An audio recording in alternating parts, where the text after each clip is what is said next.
Бисмиллах, альхамдулиллах, уассалату вассаламу аля расулиллах. Ассаламу алейкум ва рахматуллахи ва баракатуху. Құрметті шәкірттер, біз қазақ даласынан шыққан әйгілі ғұлама Хусамуддин әс-Сығнақидің көпшілігі біле бермейтін, тек қана қазақ даласында ғана емес, сондай-ақ жалпы әлемге беймәлім болған бір туындысы бар ерекше.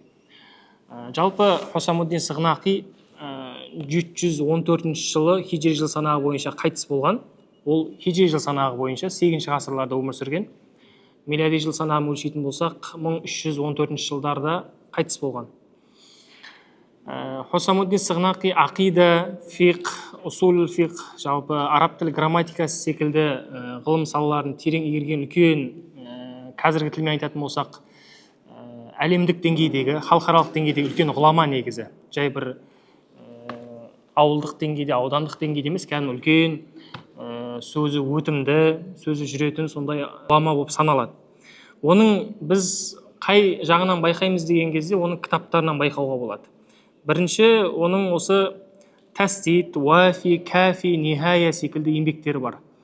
Нихая ол хидая деген білесіздер, Марғинанидің еңбегі, хидая деген еңбек, соның шархы, нихая деген еңбегі бар. Шарықтаған, оны сохибул хидая дейді, оны сондай көп оқыған, соны терең білгендігі себепті сохибул хидая, хидаяның негізгі соны терең меңгерген маман, ғалым ретінде солай сипатталады. Одан бөлек әл-кафи атты шархы бар, Баздауи, усул Баздауи дегенді естіген шығарсыздар. Соның кафи деген шархы бар, Баздауи шарықтаған. Одан бөлек әл-уафи деген еңбегі бар, ол да усул фиққа қатысты арналған. Ахсикасидің Мунтахафи усул деген, Мунтахаб деген әйгілі усулда жазған әйгілі еңбек бар, іргелі, соның шархы.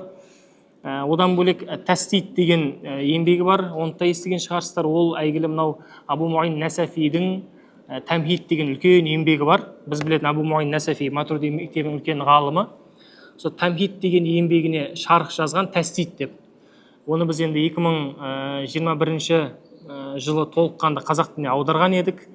Кәдімгі ауқымды 500 беттен тұратын 1000-нан астам сілтемемен, жаңағыдай түсіндірмелермен, түсіндірме сөздіктерімен аударған едік.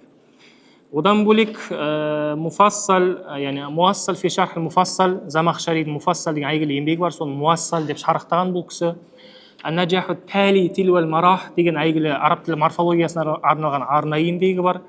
Байшыққан кезде ақида, усул фиқ, осы араб тілі грамматикасында өте білгір ғалым болып саналады. Енді мынау біз қазір оқиын деп жатқан кітап қайдан шықты дейтін болсақ, бұны біз Кашфул Ауар ли Ахлил Бауар деген еңбекті, трактатты. Ол мына Баздауиге жазған шархы Кафи еңбегінде атап өтеді. Сол Кашфул Ауар ли Ахлил Бауар деген кітапқа сілтеме жасап өтеді. Осы кітапта осындай мәселелер қозғалған, яғни Пайғамбар саллаллаху сөзі өмірде өткеннен кейін де өзектілігін жоймайды, актуалды деген мәселені қозғап, оны мен Кашфул Ауар ли Ахлил Бауар кітабында атап өттім дейді, түсіндіріп өттім деп. Сол жерден біз білеміз, бұл Хусамуддин Сығнақидің несі еңбек екендігін. Одан бөлек мына жерде фи шархил хидая, яғни нихая фи шархил хидая, жаңа атап өткеніміздей, хидаяның шархы нихая кітабында да худуд, жазалар мәселесінде тарауында, бабында осы бір Кашфул Ауар кітабына сілтеме беріп өтеді.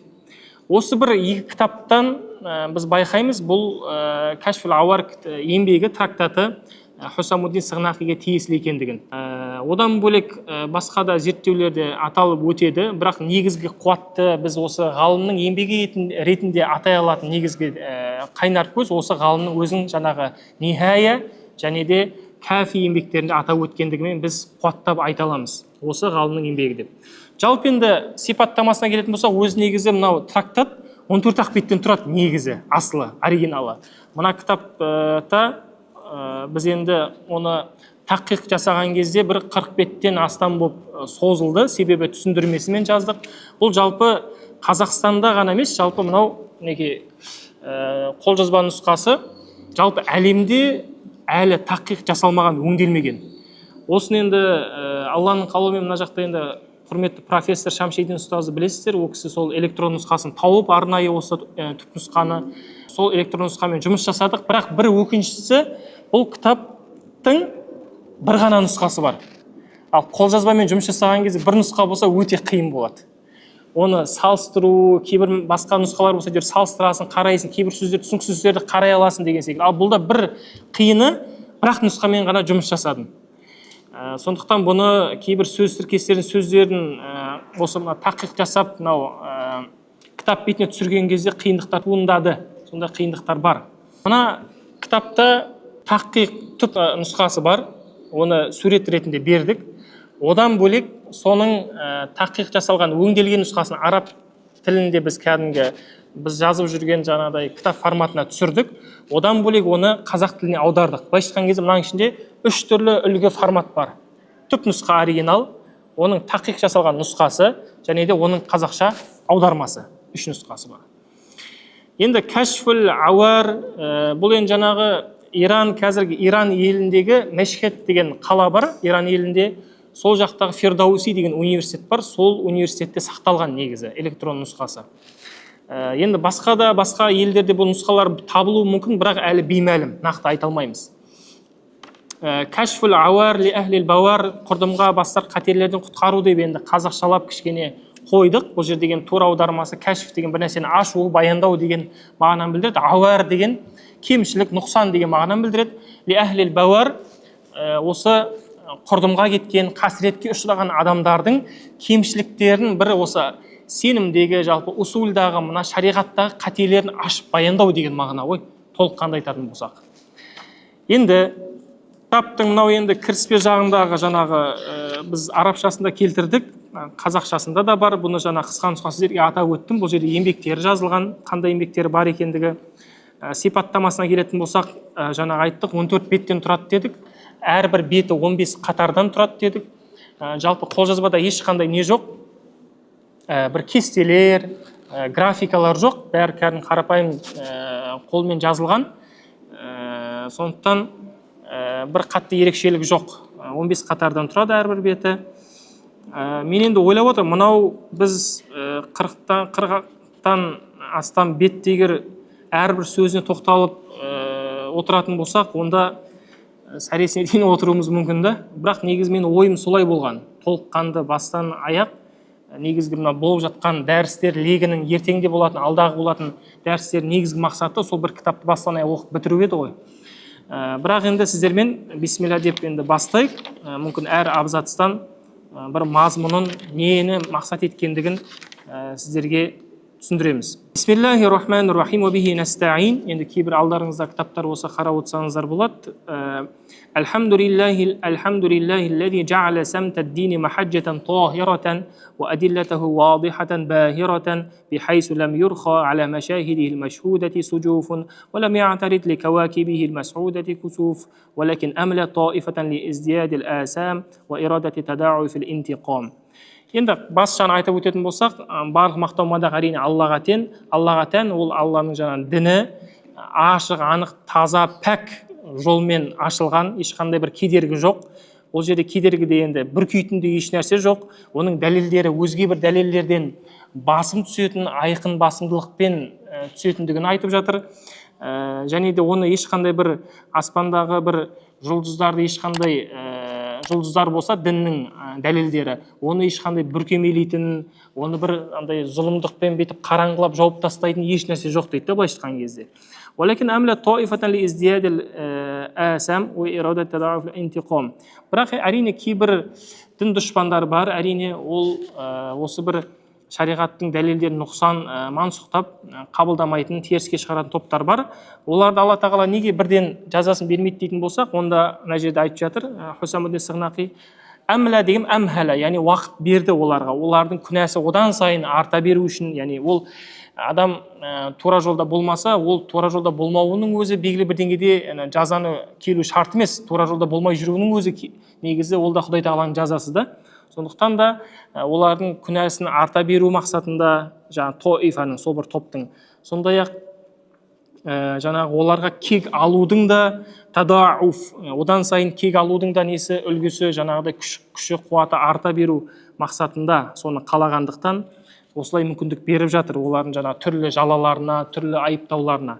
وسجي باطلها بشعار الصغار وضرب عليها بالذل والبوار حتى صارت خاسرة الأمل قاصرة الأجل بحيث لا يرجى غمامها أن يتقشع ولا يؤمل ظلمها أن تقطع فذاك أثر رأفته العامة وهذا حكم حكمته التامة والصلاة على نبينا محمد نبي الرحمة وكاشف الغمة وعلى آله وأصحابه موطدي أوتاد السنة وماحي الطرق البدع وسلم تسليما.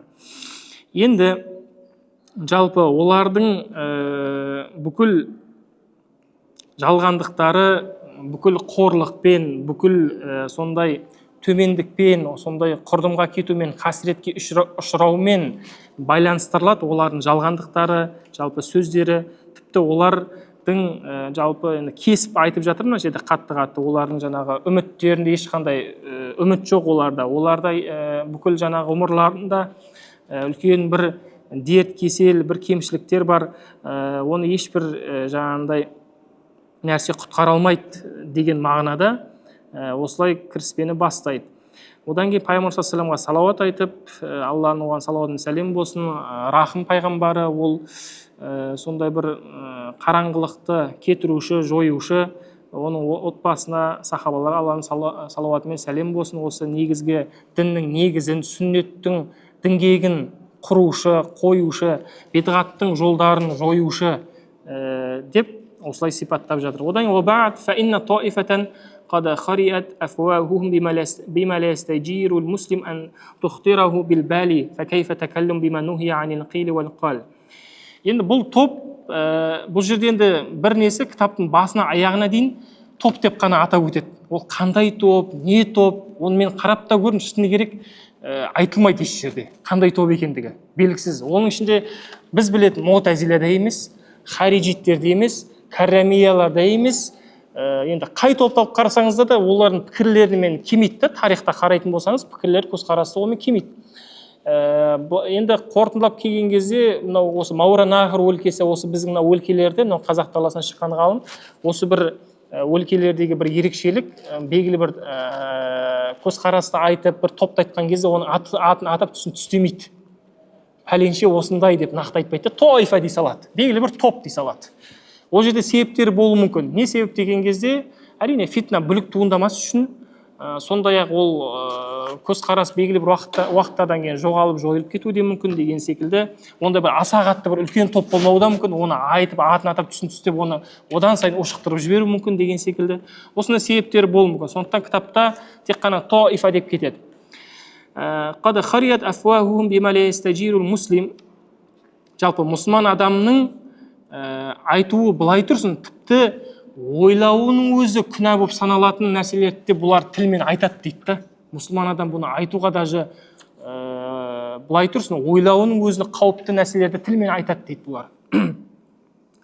Сондықтан فَلَمْ يَلْقَ بِمَا فَاهُ مِنَ الْمُسْلِمِينَ إِلَّا الذُّلَّ وَالْخَارَ وَلَمْ يَجِدْ بِمَا قَالُوا إِلَّا الْهَوَانَ وَالصَّغَارَ إِذْ مِنْ حُكْمِ الْحَكِيمِ أَزَلِ نُصْرَةُ دِينِهِ بِأَدِلَّةٍ أَقَامَهَا الْعُلَمَاءُ النَّاصِرُونَ ونكس ما رامته الطائفة الماكرون يريدون أن يطفئوا نور الله بأفواههم ويأبى الله إلا أن يتم نوره ولو كره الكافرون. فلما تململت هذه الطائفة في ترويح سويقتها الباطلة وتدلدلت في تنفيق أمتعتها العاطلة وسارعت في إطفاء نار الضلال وتطهير بيضة الإسلام عن هذا الدمال. Енді бұл жерде бұлар осы шариғаттың, діннің жалпы үкімдерін, дәлелдерін барынша соған қарсы шығуға, мұсылмандардың қарсы шығуға барынша талпынды, тырысты. Бұл жерде енді Алла тағала бірақ хаким, дана, әзәли болған Алла тағала өзінің дінін әрдайым қорғауға, оған әрдайым жеңіс сыйлауға күші жетеді. Кімдер арқылы? Биадиллатин ақамахул улама насирун. Ғұламалар, ислам ғұламалары арқылы. Әрине осы бір мәкирун, алдағысы келетін, арбағысы келетін, айласын асырғысы келетін кейбір топтарды осы ғұламалардың дәлелдері арқылы олардың жалпы кәпірлердің олар жек көрсе де, ұнатпаса да, Алланың нұрын өшіргісі келсе де, осы ғұламалардың, ислам ғұламаларының дәлелдерімен оларды жояды, оларға жауап бергізеді дейді. Енді бұл топ өздерінің суайқа деген мына жерге ерекше тоқталғым келіп отыр. Суайқа деген негізі кішкентай бір базарларға қатысты солай аталады, суайқа деп. Бұл жерде неге бұны атап отыр? Олар өздерінің ойларын, пікірлерін, жалған пікірлерін бір кішкентай базарларда бір зат жүреді ғой, бір бейресми. Сондай секілді өзінің бір идеяларын тыққаштап, сатып жібергісі келіп, өткізіп жібергісі келіп, осындай бір ойларын тықпаштағысы келеді дейді. Сондай мақсатта айтып жатыр. Яғни батила деген жалған деген мағына. Сондай-ақ пайдасыз ойларын тәдәлдәләт, амтиа деген белгілі бір бұйым, сондай бір заттарын, жалған пайдаға аспайтын заттарын өткізгісі келеді, тықпалағысы келеді, ойларын таратқысы келеді дейді. Мен осы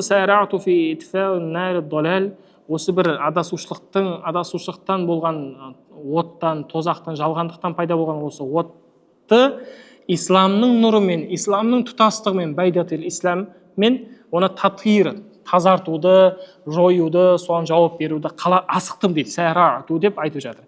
Дәмәл дегеніміз, дәмәл деген негізі бір адамның денесіндегі бір ірің жараға қатысты айтылады.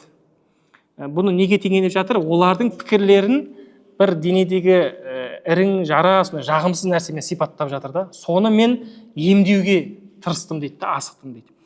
فذكرت أول ما نطقوا عما أبطنوا في بواطنهم الخبيث وما أجحدوا من أقصى مساعيهم النكيثة ثم قضيت عليهم بالبراهين المضحدة والبينات المحضة. Енді мен алдымен олардың іштерінде жасырынған сондай арам пиғылдарын сыртқа шығаруды, жасырған нәрселерін мен сыртқа шығарып бірінші айтуды қаладым дейді да, олардың ойларын. Және де олардың масаихимун накифа, сондай шариғаттың, діннің жаңа дәлелдерін жалпы ұнатпаған іштегі ойларының сондай қатты масаихим, талпыныстарын, олардың сондай жоғары деңгейдегі ұмтылыстарын мәәжхаду, яғни жоққа шығарған сондай ұмтылыстарын да тоқталып өттім. Олардың жаңағы сосын оларға анық айқын болған дәлелдермен жауап беруге кірістім.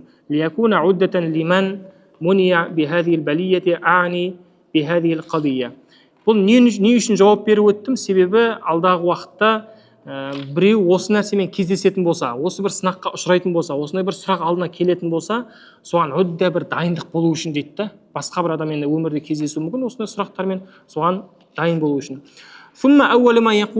Енді олардың айтатын мәселелеріне тоқталады. Бірінші қандай екен?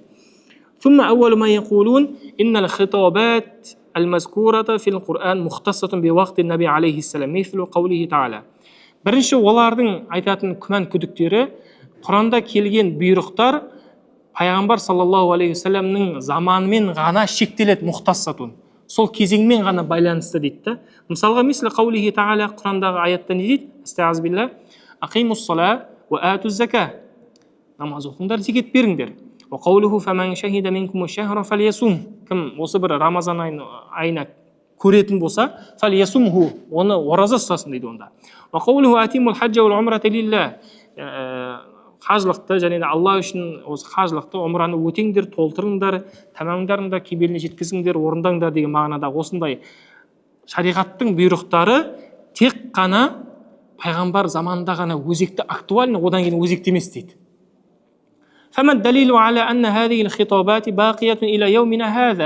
Енді бұған бұл хитобат, осындай Алла Тағала тарапынан адамдарға қарата айтылған сөздер күнімізге дейін өзекті екендігіне қандай дәлел бар дейді.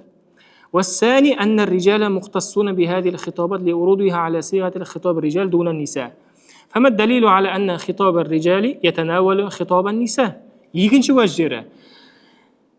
Бұл айтылған хитобат, Алла Тағала тарапынан айтылған осындай бұйрық тыйымдар ертегінде аля сиғати хитоби рижал, ерлерге ғана бағытталған дейді, әйелдерге емес дейді. Енді оның әйелдерге де бағытталғанына, әйелдерге де намаз оқып зекет беру керек екеніне қандай дәлел бар дейді. Екінші уәждері. وما الدليل على أن النساء تخاطبن بالإيمان والصلاة والزكاة وغيرها. يعني иман етуге, намаз оқуға, зекет беруге әйелдерге де міндетті дегенге қандай дәлел бар дейді. والثالث үшіншісі أن قوله تعالى استعاذ بالله شهر رمضان الذي أنزل فيه القرآن إلى قوله فمن شهد منكم الشهر فليصومه. мына бір аят дейді. Бұл ай Құран түсірілген ай, Рамазан айы деген ұзыннан ұзақ аят бар ғой. Қари оқыған. يقتضي انحصار الصوم بذلك الشهر الذي أنزل فيه القرآن وذلك الشهر بهذه الصفة كان وقت حياة النبي عليه السلام. Енді бұлардың айтатын уәжі мынандай. Біз неге Рамазанда ораза ұстауымыз керек? Себебі Рамазан айында Құран түскен ай ол өтіп кетті дейді. Қазір Құран түсіп жатқан жоқ қой дейді Рамазан айында. Құран уақи етіліп жатқан жоқ. Сондықтан да біз Рамазан оразасының парызы сол Пайғамбар саллаллаху кезеңінде ғана парыз болып бітті, одан кейін өзектілігі жойылады дейді да. Себебі Құран түскен ай сол айда дейді. Ал қазір Құран аяттар түсіп жатқан жоқ, демек қазір парыз емес деген уәж айтады. Осындай бір мәселені көтереді. Яғни فمن أين يثبت وجوب الصوم شهر رمضان الذي لم ينزل فيه القرآن وبعد وفاة النبي عليه السلام هذا حاصل дейді. Яғни Пайғамбар саллаллаху кезінде уахи етіліп, Рамазан айында Құран аяттары түсті. Сол кезде Рамазан оразасын ұстау міндетті болды. Ал енді ол Пайғамбар саллаллаху дүниеден өткеннен кейін біз не нәрсеге сүйеніп бұны парыз деп қабылдай аламыз дейді. Енді әрқайсысына бұл жеке-жеке жауап береді. Құраннан, сүннеттен, хадистен, одан кейін әл-ақыл, мақул, логикалық дәлелдерге сүйеніп, былайша айтқан кезде жауап береді. Фәқул ва биллахил муаффиқ, барлық тауфиқ беруші Алла тағала, мен былай деп айтам деп жауап беремін. Әммәл жауабы анил әували, бірінші сұрақтың жауабына келетін болсақ, фа инна нақулу әл-иман والصلاة والزكاة والصوم والحج كلها فريضة ثابتة على الناس أجمع إلى أن تقوم الساعة وتطوى أو تطوي القاع وذلك ثابت بالكتاب والسنة والإجماع والدليل المعقول. يعني біз айтамыз, иман, намаз, зекет, ораза, қажылық бұның барлығы адамдардың барлығына парыз бекітілген деп біз айтамыз. Қай уақытқа дейін? Қиямет сағаты келгенге дейін, сондай-ақ әлем былайша айтқан кезде жоқ болып кеткенге дейін біз бұның барлығы бәріне парыз деп айтамыз. Бұл кітаппен, яғни Құранмен, сүннетпен, иджмаъпен және де дәлил мағқул, логикалық дәлелдермен бұл бекітілген, расталған дейді. Әммәл китаб, енді кітапқа келетін болсақ, яғни Құранға. Фақаулуху та'ала, Құранда, истағыз билля, ва ухия илайя хазал Құр'ану ли унзиракум бихи ва ман балағ.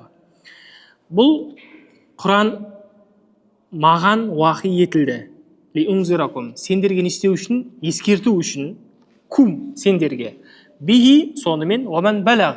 Сондай-ақ, уаман деп мына жерде уау атыфты қолдан, уаман балағ, одан кейінгі келетін кімге жетеді бұл Құран аяттар, уахи сүрелер? Соларға да ескертемін деп, яғни соларды да меңзеп отыр. Енді бұл жерде түсіндіреді. Фақаулуху уаман балағ маътуфун аля дамир мухатабин, ай лиунзиракум ва унзира кулла ман балағаху ал-Құр'ану мин ал-араби вал-аджами иля яумил қияма. Каза фил кашшаф. Бұл жерде енді уаман балағ дегеніміз, яғни маътуф болып тұр дейді. Аля дамир мухатабин лиунзиракум, кумдағы кумға маътуф болып тұр, яғни бұл жерде вау атыф әріп болып тұр. Сондықтан да бұл жерде ва унзира кулла ман балағаху ал-Құр'ан, яғни Құран кімге жетеді, соның бәріне ескертуші болады да сонда. Құран минал араб, ол араб бола ма, аджам, араб емес бола ма, басқа бола ма, иля яумил қияма. Қияметке дейін қандай адам баласы келеді, соның барлығына. Каза фил кашшаф, бұл кашшаф Замахшаридің кашшаф еңбегінде осылай айтылған дейді. Негізі имам Хусамуддин Сығнақи Замахшаридан көп негізі әсерленеді. Соның кітаптарын, тәпсірін, оның жаңағы айтып отырып қой, Муассал фи шарх муфассал, муфассал деген кәдімгі грамматика жазған еңбегіне шарх жазған муассал деп. Сондықтан кашшафты мына кітабында көп келтіреді. Басқа кітаптарында да келтіреді, сілтеме береді. Бұл енді каза фил кашшаф деп түпнұсқада сөйтіп жазып кетті ғой, түпнұсқада.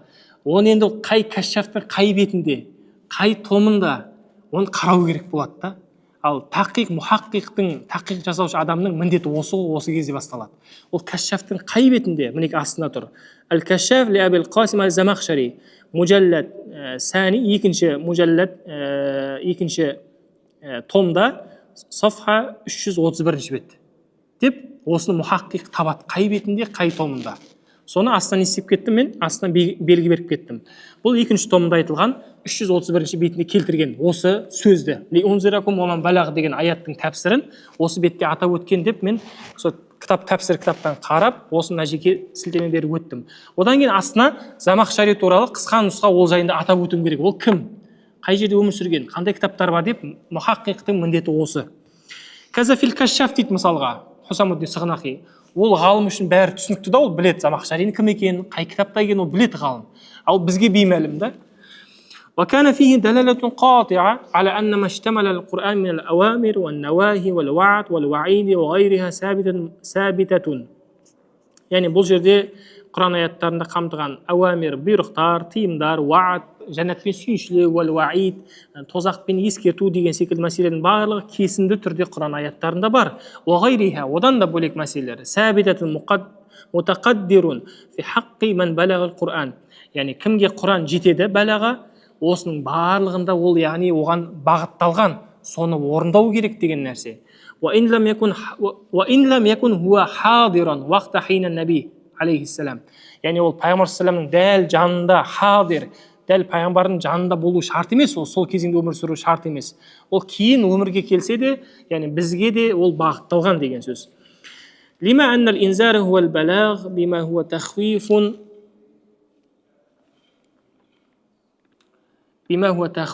كذا في الصحاح.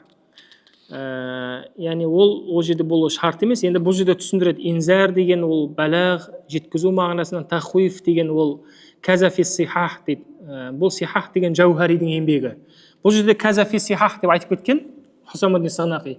Енді оны іздеп көр, Жауһаридің сихах ебін бірнеше 10-15 томын қарайсың. Ол қай жерінде не деді? Ол дәл осы сөз шынымен де Хусамуддин айтқан сөзі өтірік па, шын ба қарауың керек қой, енді сен зерттеуің керек. Енді өтірік айтпайтын белгілі, бірақ қай бетінде екенін анықтауың керек. Сихах лил Жауһари сафха 825 бетте айтқан деп соны белгі беріп кетесің. Сосын астына ол туралы, ғалым туралы жазып өтесің. Енді біз мынаны әрқайсысын бұлай бүйтіп отыратын болсақ, көп уақыт кетуі мүмкін. Сондықтан мына жерде Құранға қатысты мәселелер осы. Құрандағы бізде осы аятты тәпсірлейді, былайша айтқан кезде. Одан кейін Құран фасара саллаллаху назиран лиман хуа балағ. Алла елшісі назиран, ескертуші болып саналады. Ол өмірде өтіп кетсе де, сондай-ақ тек қана Алла елшісі ғана емес, одан кейін келетін әрбір қауымның өзінің бір ескертуші адамдары да болады дейді. Өткені қай аятқа сүйенеді? Астағфирулла, уали кулли қаумин хад деген аят бар. Не деген? Әрбір қауымның бір тура жолға бастайтын бір адамдары болады дейді, көшбасшылары. Ол да белгілі бір деңгейде елшінің міндетін атқарады да, елшінің міндетін атқарады. Бұл да Құран аятын келтіріп кетеді, бірақ қай сүре екенін айтпайды. Оны сен табуың керек. Рағат сүресінің 7-ші аяты деп астына сілтеме беріп кетесің. Сондай-ақ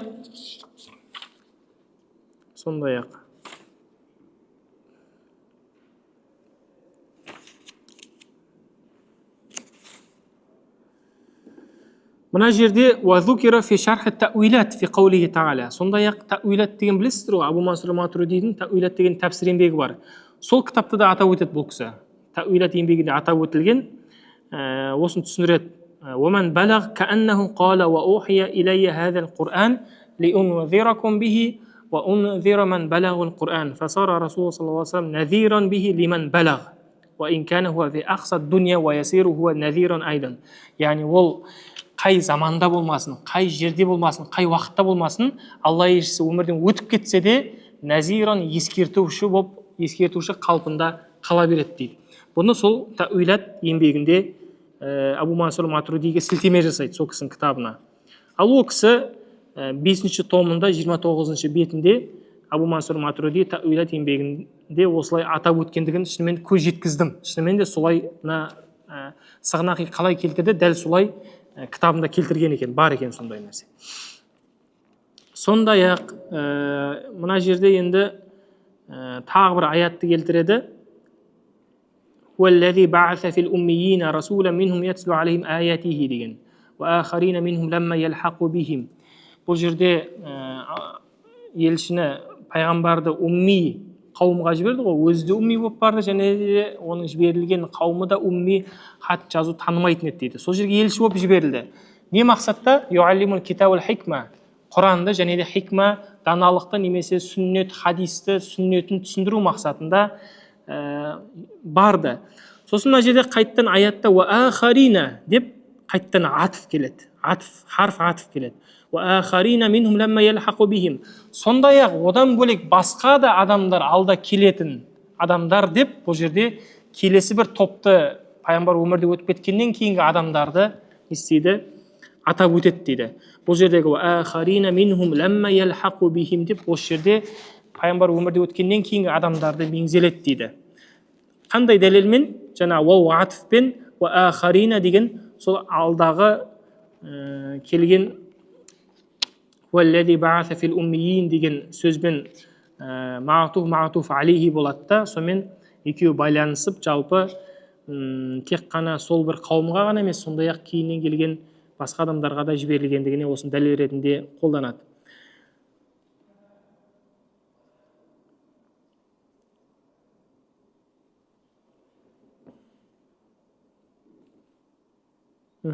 Және де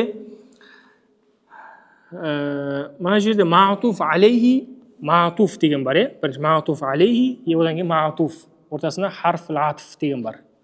Енді мына жерде бір ережені атап өтейік.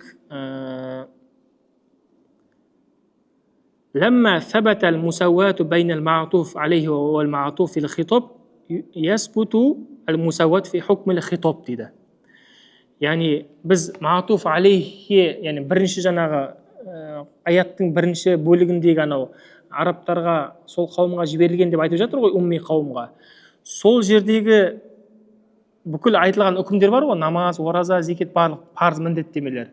Оларға қалай міндетті болса, демек екінші тарапта одан кейін келетін адамдарға да ол намаз, оразалары міндетті дейді. Себебі маатуф алейхиге қалай біз үкімді бекітсек, демек маатуф та оған да үкім не болады? Міндетті болады дейді. Маатуф алейхи деген ол жаңағы бірінші, маатуф деген одан кейінгі келген. Демек маатуф алейхиге қалай намаз, ораза парыз болды дейтін болсақ, демек маатуф та дәл сондай үкімді алады дейді, сондай дәрежені алады дейді. Сондықтан екеуі үкім жағынан ясбутул мусауат фил хукмил хитоб дейді. Үкім жағынан екеуі тең дәрежесін алады дейді. Себебі лианнал мушараката фил иллати тужибул мушарака фил хукм. Ва иля хаза ашара фит тайсир деп тағы бір кітапта айтып кетеді. Яғни мушарака фил илля, илля дегеніміз не бұл жерде? Бұл жерде намаз, оразаның міндеттелуі ғой, сол үкімдердің міндеттелуі. Демек осы бір илля ортақ болса, демек үкім тұрғысынан да не болады? Ортақ болады деген сөз. Яғни намаз, ораза оларға міндетті, демек бізге де намаз, ораза міндетті деген сөз. Бұны илахаза ашара фит тайсир, Абу Хафс Нажмуддин Насафи деген біз білесіздер, үлкен ғұлама. Сол кісі Тайсир деген еңбегі бар. Сол Тайсир деген еңбегінің 14-ші томының 417-ші бетінде осыны атап өтеткен. Оны сығнақи каза ашара фит тайсир деп атап бітті. Әрі қарай айтпайды қай не, қандай не деген секілді түсіндірді. Одан кейін уама арсалнака илля кафатан линнас ва қаулу тағала назиран лил башар деген Құран аяттар бар ғой. Біз сені әлемдерге, адамдарға кафа, барлығына адамдарға жібердік деген сөз.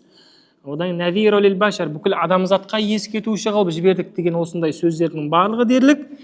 Ол тек бір қауымға ғана емес, бүкіл адамзатқа, адам баласына жіберілгендігін білдіреді деп. Ли аннан наса исмун аммун дейді. Адам деген, адамзат, адам баласы деген бүкілін қамтитын сөз дейді да. Исмун аммун, жалпылама ортақ сөз дейді. Уақиун алал жами, барлығын қамтиды дейді. Сондай-ақ башар деген сөзде лафзун уақиун алал жами, барлығына бағытталған сөз деген. Одан кейін уамма сунна фама руя ани наби саллаллаху алейхи ва саллям Сүннетке келетін болсақ, сүннеттегі дәлелдерге пайғамбар саллаллаху алейхи риуаят етілген мынандай бір хадис бар екен: фама руия анин наби. Руия кішкене мәжһул форматта, белгісіздеу да, нақты пайғамбар саллаллаху сөзі ма сөз емес па деген сиғада келіп тұр. Руия, рауа емес. Ал халалу ма жара аля лисани иля яумил қияма уал хараму ма жара аля лисани иля яумил қияма. Халал дегеніміз дейді, халал деген нәрсе ол менің тіліммен Алла тағаланың бекіткен халал нәрселері дейді. Ол қашанға дейін үкімі сақталады? Иля яумил қияма. Қияметке дейін сақталады үкімі, халал нәрсе. Менің аузымнан шыққан сөз. Харам ма жара аля лисани иля яумил қияма. Харамда дәл сондай, ол қияметке дейін менің аузымнан шыққан харам деп шыққан нәрселер қиямет күніне дейін сақталады дейді. Енді шыны керек, мына бір нені сөзді қараған кезде бұл хадис па хадис емес па деген сұрақ туындай ма? Туындайды әрине. Соны қарап көргенімізде мына жерде бұл негізі хадис дәл мынадай форматта келмеген екен. Ол тәуил мұхталаф хадис ибн Қутайба дегеннің тәуил мұхталаф хадис деген еңбегі бар. Сол кісінің кітабында мынадай сөзбен келеді: белавз ла набия ба'ди, менен кейін пайғамбар жоқ. Уала уммата ба'да уммати, менен кейін басқа үммет келмейді. Фал халалу ма ахаллаллаху табарака ва та'ала аля лисани иля яумил қияма уал хараму ма харрамаху Аллаху та'ала аля лисани иля яумил қияма деген неде форматта, лавызда келеткен сөзде. Дәл жаңағыда, яғни бұл жерде менен кейін пайғамбар келмейді, менен кейін үмбет келмейді. Халал деген Алла тағаланың менің тілім арқылы халал қылған нәрселері, ол қияметке дейін жалғасады. Харам дегеніміз Алла тағаланың менің тілім арқылы, менің сөзім арқылы жеткізіп харам қылған нәрселері қияметке дейін жалғасады деген осындай форматта, формада келген сөз бар екен хадис. Енді бұның дәрежесіне қатысты енді нақты бір кесімді баға бере алмаймыз, бірақ бар ма? Бар бұндай сөз хадис. Сондай-ақ фа инна мин шараити сиххати насх бақаун наби алейхиссалам. Бір нәрсенің насх үкімі жойылу үшін ол міндетті түрде не болу керек? Бақаун наби, пайғамбар саллаллаху алейхи қалу керек, болу керек. Пайғамбар өмірден өтті ме, бітті. Насих, мансух деген нәрсе болмайды. Насх деген нәрсе болмайды, үкімі жойылмайды. Бір нәрсені үкімі жойып тастай алмайсыз. Пайғамбар саллаллаху алейхи не болу керек? Өзі болу керек деген осындай шарт қойылып отыр. Сондықтан мына жерде қысқа айтар болсақ, пайғамбар саллаллаху алейхи ешқандай пайғамбар келмейді, одан кейін басқа үмбет келмейді. Сондықтан да бұл жерде пайғамбардың болуы сүннеттен осы бір дәлел, халал харам пайғамбардың сөзі арқылы бекітіледі. Және де оның шариғаты қала ма қалмай ма деген кезде оның шариғаты өмірде өткеннен кейін де қала береді. Мына жерде соны атап өтеді. Уәлә уахия бa'да набина саллаллаху алейхи вассалам. Пайғамбар саллаллаху өмірде өткеннен кейін уахи қалмайды. Лима аннаху сабата бин нассил қат'i аннаху хатамун набиин. Ол кескінді нас мәтін арқылы оның пайғамбарлардың соңғы мөр екендігі бекітілді. Фазалика лам ютасаввар насх бa'д. Сондықтан да одан кейін насх, бір нәрсенің үкімін мансұқтау деген нәрсе болмайды. Факана дауаму шариатихи, яғни сен зекет, оразаны, намазды сен парыз емес деп мансұқтай алмайсың деп тұр ғой, бұл жерде соны айтқысы келіп тұр. Факана дауаму шариатихи бa'даху наибан биддалил. Факана тахаққуқу дауамиха кадауамил махлуқ аллази нусса аля бақаихи абадан каддарил ахира. Оның шариғаты өзі өмірден өтіп кетсе де шариғаты оның орнын басады дейді. Яғни осы бір намаздың, зекет, оразаның міндеттілігін сақтап қалады дейді шариғат. Ол пайғамбардың өз сөзбен айтпаса да, яғни әр кезеңге келіп тірі болып айту шарт емес дейді. Сондықтан да шариғаты оның наиб, бір орын басары, іспетті дәлел ретінде жарамды болып саналады дейді. Факана тахаққуқу дауами кадауамил махлуқ.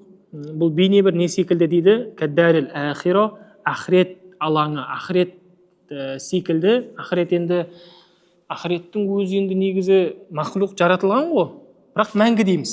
Жәннат тозақ жаратылған ба? Жаратылған, бірақ мәңгі. Дәл сол секілді дейді, қияс жасап жатыр да, хассағнақи. Дәл сол секілді жаратылған болса да кейбір нәрселер мәңгі болады дейді. Не секілді? Пайғамбар саллаллаху алейхи шариғаты секілді дейді. Алла тағаланың шариғаты секілді. Ол махлуқ жаратылған. Ақида тұрғысынан қарайтын болсақ, жаратылған. бірақ жаратылған деген нәрсе ол уақытша деген білдірмейді. Кейбір нәрседе жаратылған болса да ол мәңгілікті білдіреді дейді да. Бұл демек қияметке дейін мәңгі сақталады, демек оның сен үкімін жоя алмайсың дейді. Тағы да илахаза ашара фи тақуим фи усул фиқ дейді. Абу Зайд Дабусидің несі әйгілі тақуим усул фиқ деген әйгілі усул фиқ қатысты еңбегі бар. Соған ишарат етіп кетеді. Демек бұл айтып ишарат етіп жатқан кітаптар бекер айтып жатқан жоқ. Бұны Сағнағи оқыды деген сөз ғой. Оқып, әбден зерттеп, ол бірнеше томдық еңбек нені қарап, көз майын тауысып, соны дәлел ретінде келтіріп отыр деген сөз ғой. Жайдан жай айтқан жоқ деген сөз. Ең соң біздің міндетіміз зерттеу. Фи усул фиқта осыны атап өтті дейді. Ол қай бетте дейтін болсақ, екінші томында 413-414 бетінде жаңа біз айтып отқан мәселелерді сол Абу Зайд Дабуси деген кітабында айтып өткен екен.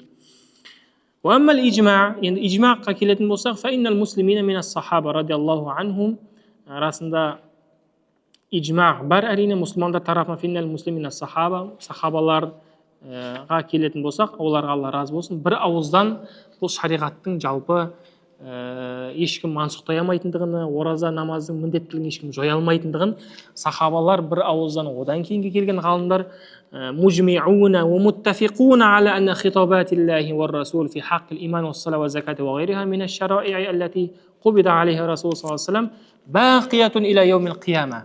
Қияметке дейін бұның барлығы, намаз, ораза, зекеттің барлығы сақталатындығына, оның өзектілігі жойылмайтындығына бір ауыздан келіскен дейді. Бұған ешкім ижма қарсы шығамайды. Ал-ижма мен aqwal hujaj li'annahu la tahmilu at-ta'wil wa at-takhsis.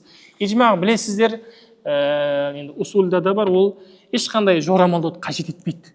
Мысалы, мың адам бір ауыздан айтып тұрса, сырттан бір адам келіп, былай жорамалдасақ бола ма деп айта ма? Жоқ, ол қабыл етілмейді оның жорамалы. Жорамалдаса да қабыл етілмейді, ижма. Және де тахсис жасай алмайсың. Жалқылап, так, намаздың уақыты мынандай ракағат деп тағы сен болмаса 5 уақыттан пәленше деп тағы артып қосып сен тахсис жекелеп бір не істей алмайсың. Ондай сен құқығың жоқ. Айтсаң да қабылданбайды сенікі. Өйткені ижма бітті бір ауыздан барлығы мақұлданған. Енді ижмағаттың күші салмағы қандай дейтін болсаңыз, "Оман анкара мисла хазил ижмақ фақада кафар" дейді. Ол қысқа жауабы. Кім ижмаққа қарсы шықса, ол күпірлікке түседі дейді. Қалай Құран сүннетті мойындамасаң, ижмақты дәл сондай күпірлікке түсесің дейді. Бұл бір ауыздан кәдімгі осындай шешім. Сондықтан да "Оман анкара далил қатаи" кім бұл шариғаттағы негіз усулда кім қатаи кесімді дәлелді жоққа шығарса, фима яджибу иътиқадуху сенуі, иътиқад сенуді міндетті болған нәрсені жоққа шығаратын болса, фақад кафар. Өкінішке қарай ол адам күпірлікке түседі дейді. Сондықтан Құран, сүннет, ижма тоқтат, одан кейін дәлилул мақул деп бізде логикалық дәлелдер бұл жерде фамин уджухи ситта. Негізгі 6 қырынан логикалық дәлелдерге тоқталады. Бұл шариғаттағы намаз, біз нені айтып жатырық? Жалпы намаз оразалардың иманның жалпы қияметке дейін актуалдығын, өзектілігін жоймайды. Парыз деген нәрсені өтіп жатырмыз ғой. Соны логикалық тұрғыдан біз 6 тұрғыдан, 6 қырынан біз не істейміз, айтамыз дейді Хусам ибн Сағнағи.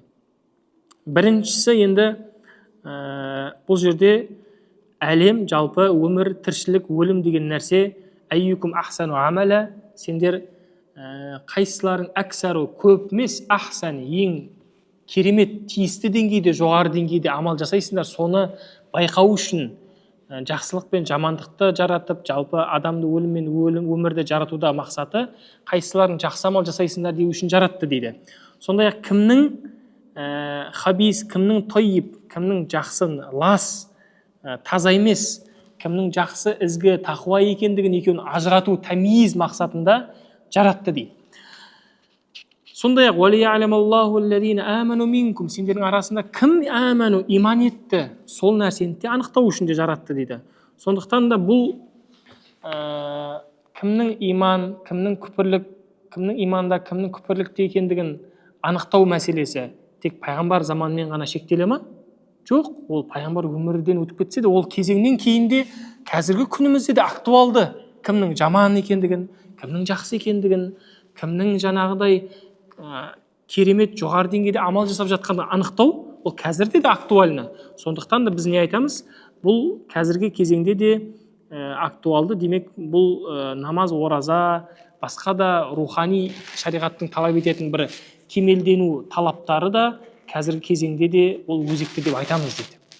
Актуалдығын жоймайды дейді.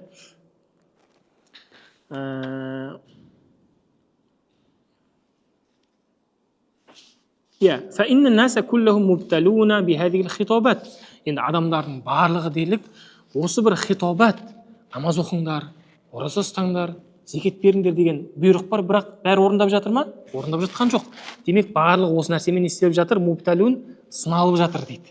Ол сынақ таусыла ма? Таусылмайды дейді. Біреу орындайды, біреу орындамайды. Демек өзектілік жойылды ма? Жоқ, жойылған жоқ дейді. Бұл фикулли заман, фикулли макан, фикулли ауан мумтахануна. Бұл сынақ тоқтамайды, жалғаса береді дейді. Орын, уақыт талғамайды. Бұл дәрул хазихи дар дәрул иптила, сынақ алаңы. Дәру иптила ләм танқади бинқидаи уақти наби алейхиссалам. Бұл пайғамбар салам өмірден өту арқылы бұл жойылып кеткен жоқ. Сынақ алаңы әлі де жалғасып жатыр. Адамдар іште әлі құлдырап жатыр. Рухани дамығысы келеді. Ол намаз оразаны айтпай ақ қойайықшы, жарайды. Рухани дамығысы келеді, кемелденгісі келеді, бір дерттерден арылғысы келеді. Осы жолда кім көмектеседі деген кезде Алла тағаланың бұйрықтары бар. Соны орындасаң жетесің, орындамасаң көп қиналасың, тура жол тауып қиынға соғады. Сол арқылы бұл демек өзектілігін жоймайды деген нәрсе ғой. Демек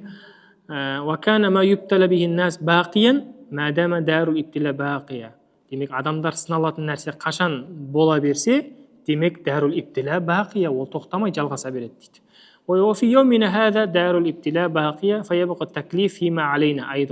Сондықтан да қазір иптила, сынақ алаңы тоқтамағандықтан тәклиф, міндеттеу, намаз оразаны міндеттеу деген секілді мәселелер де тоқталмайды, ол жалғасын таба береді дейді Алла қаласа. Бұл жерде әрине илля бәрінде бір ортақ жаңағыдай тазару және немесе парызды орындау деген нәрсе, ол жүктеме илля өзгермейді, тоқтамайды. Сондықтан қашан илля ортақ болса, демек одан шығатын қорытынды да үкімде не болады? Туджиб, міндеттейді. Үкімді демек парыз деген сөз.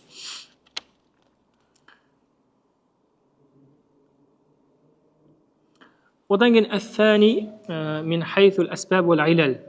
Себеп илля тұрғысынан, себеп салдарлық тұрғысынан қарастырсақ болады дейді. Біз шариғат үкімдерін алатын болсақ, еш қайсысы себепсіз не істемейді? Бекітілмейді. Себепсіз орындалмайды. Мысалға қарапайым айтатын болсақ, бұл жерде намазға бөлек тоқталады. Бұл жерде әлемнің жаратылуы, әлемнің пайда болуы иман етуді міндеттейді дейді да. Иман етуді бұл жерде міндеттейді.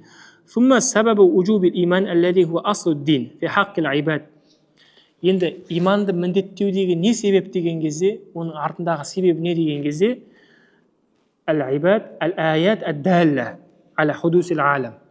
әлемнің кейіннен пайда болғандығын, жаратылғандығын көрсететін белгілер дейді. Тау, тас, жер, жеті қат аспан. Бұлар пайғамбар саллаллаху алейхи өмірден өтіп кеткеннен кейін өзгеріп кетті ма? Жоқ, өзгеріп кеткен жоқ. Сол дәлелдер, аяттар не? Белгілер әлі күнге дейін бар. Және де соны қарау арқылы біз иманды да міндеттей аламыз да. Түсініп отырсыз ба? Не айтқысы келіп тұрған?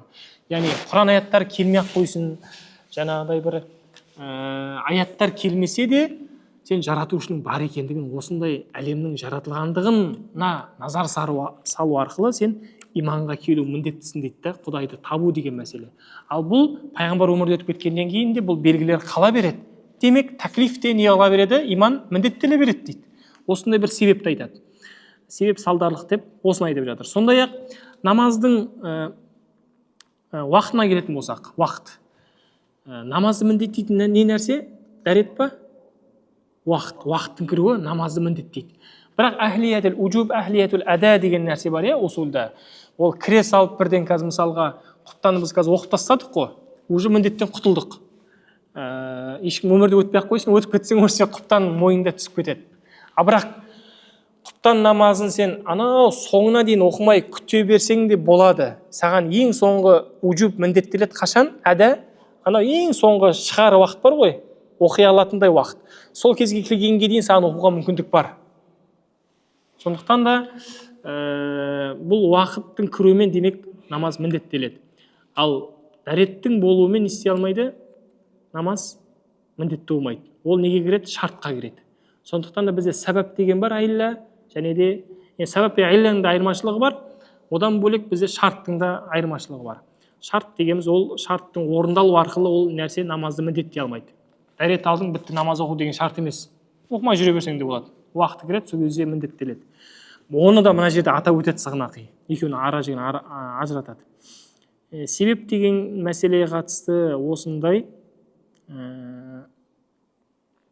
яғни илля табылса, себеп табылса, демек одан шығатын үкім де табылады деген сөз, міндеттеледі деген сөз. Сондықтан да жаңағы иман мәселесі, намаз мәселесі, мысалға зухр уақыты бесін, ол пайғамбарымыз саллаллаху кезінде бөлек, қазір бөлек па? Жоқ, өзгеріс жоқ ешқандай. Дәл сол уақыт, дәл сол уақыт. Демек сол уақыт қайтып жалғасып жатыр ма? Жалғасып жатыр. Қазірде сол уақыт кіріп жатыр. Құптан да дәл сол уақытпен кіріп жатыр. Демек не болады? Намаз оқу міндет болады деген нәрсе шығады да. Қорытынды осындай. Бұл жерде усул да бар, лингвистика, араб тілде бар, енді бар. Мынау ше көрсеңіз құлайсыз ғой. Мына ғалымның несіне, Сығанақидің несіне, шеберлігіне, талдауына. Негізі енді біз дәстүрлі ислам деген бағытымыз бар ғой, кезінде Түркістаниді оқытылды, Тахауи, қатысыңыздар ма? Сол бағыт бойынша негізі мына Сығанақидің да кітаптарын біз оқытамыз иншалла. Сондықтан біз ауыз толтырып мақтанып айта алатындай ғалымдарымыз бар негізі. Ешқандайға жалтақтамайық ешкімге. Сондықтан енді бүгінгі нәсіп болып тұрған ризық осы шығар. Осы жерге сіз бен бізге оқуға, ілімнің өзі енді ризық қой. Қаншалықты саған бөлінетінін білмейсің. Ықыласты болып тұрған сіздер болып тұрсыздар ғой.